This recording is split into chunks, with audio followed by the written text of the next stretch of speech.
خبر شامل کرتے ہیں انٹرنیشنل پاکستان آرائن نیوز کے بیورو چیف ضلع جھنگ میاں ندیم سے۔ کراچی کا گل پلازہ قیامت کا منظر بن گیا، آگ بے قابو، 7 افراد جاں بحق، درجنوں لاپتہ۔ ہیلپ لائن نمبر جاری۔ کراچی شہر قائد کراچی کے مصروف تجارتی علاقے میں واقع گل پلازہ شاپنگ مال میں لگنے والی خوفناک آگ کئی گھنٹوں بعد بھی مکمل طور پہ قابو میں نہ آ سکی، جس کے باعث شہر بھر میں تشویش کی لہر دوڑ گئی ہے۔ ہفتے کی شب لگنے والی آگ نے نہ صرف قیمتی املاک کو راکھ کر دیا بلکہ انسانی جانوں کے ضیاع اور عمارت کے مکمل منہدم ہونے کے خدشات نے صورتحال کو مزید سنگین بنا دیا ہے۔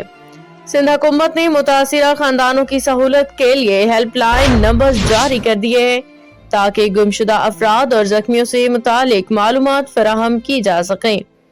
ابتدائی معلومات کے مطابق گل پلازہ میں آگ ہفتے کی رات تقریباً 10:15 بجے میزانائن فلور سے بھڑکی، جس نے دیکھتے ہی دیکھتے پوری عمارت کو لپیٹ میں لے لیا۔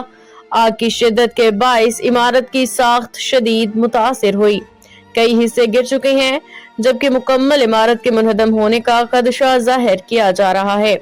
حکام کے مطابق اس خطرناک صورتحال کے باعث فائر فائٹرز کو عمارت کے اندر داخل ہونے کی اجازت نہیں دی گئی اور آگ بجھانے کا کام باہر سے ہی کیا جا رہا ہے۔ اس اندھوناک سانحے میں کم از کم 7 افراد جاں بحق ہو چکے ہیں، جن میں ایک فائر فائٹر بھی شامل ہے، جبکہ درجن سے زائد افراد زخمی ہوئے ہیں۔ پولیس کے مطابق تاحال 50 سے زائد افراد کے لاپتہ ہونے کی اطلاعات موصول ہوئی ہیں، جس کے باعث متاثرہ خاندان میں شدید اضطراب پایا جاتا ہے۔ جاں بحق افراد میں 4 کی شناخت کاشف، فراز، محمد عامر اور فرقان کے نام سے ہوئی ہے۔